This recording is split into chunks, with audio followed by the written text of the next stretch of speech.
Благодарам, председателе. Почитуван колега Димитриев, почитувани пратеници. Јас имав неколку тези околу Законот за јазици пред локалните избори и сега повторно би сакала да ги изнесам. Но носењето на сериозни политички одлуки е работа и обврска на нас пратениците во овој законодавен дом, а не додворувањето или сењето непотребни стравови меѓу граѓаните. Станува збор денеска на оваа дискусија практично за потребата за целосно спроведување на Охридскиот рамковен договор како обврска на Република Македонија, а во кој централниот интерес беше децентрализација на државата, а не Законот за јазиците. Законот за јазиците е само алатка, колега Димитриев, за целосно спроведување на тој договор, прифатен и подпишан од наша страна пред 16 години.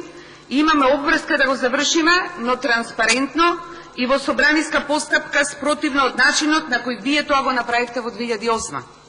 Итно и доцна кога граѓаните не слушнаа, не видоа, а медиумите го премолчаа. Зошто не им кажете на граѓаните дека за унитарноста и суверенитетот на Република Македонија постојат меѓународни гаранции уште од 2008 година и дека нема потреба од стравови? Не може да си обезбедите право кое што никој не ви го загрозува, а при тоа не му го одземате на другиот до вас. А тоа овој закон го обезбедува. Тој е уставен, бидејќи не излегува од рамките на амандманот 5 од Уставот, а впрочем Уставниот суд и Венецијанската комисија ќе се изјаснат по ова прашање. Повторно нема потреба од стравови.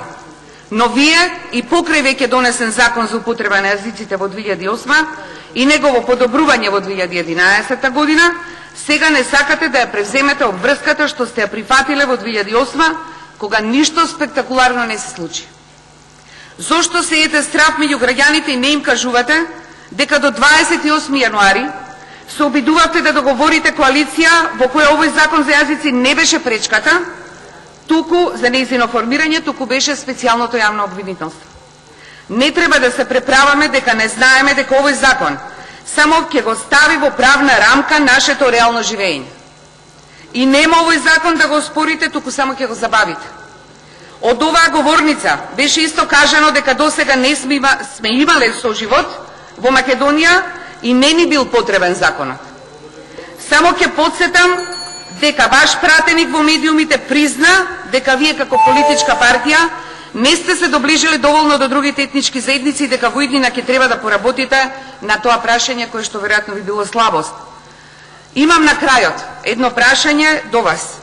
Каде е пратеникот Никола Груевски да дојде во собранието, да седне овде и да ни објасни што се случувало во 2008 и 2011 година, кога сте го носеле Законот за употреба на јазиците? Благодарам. Благодарам.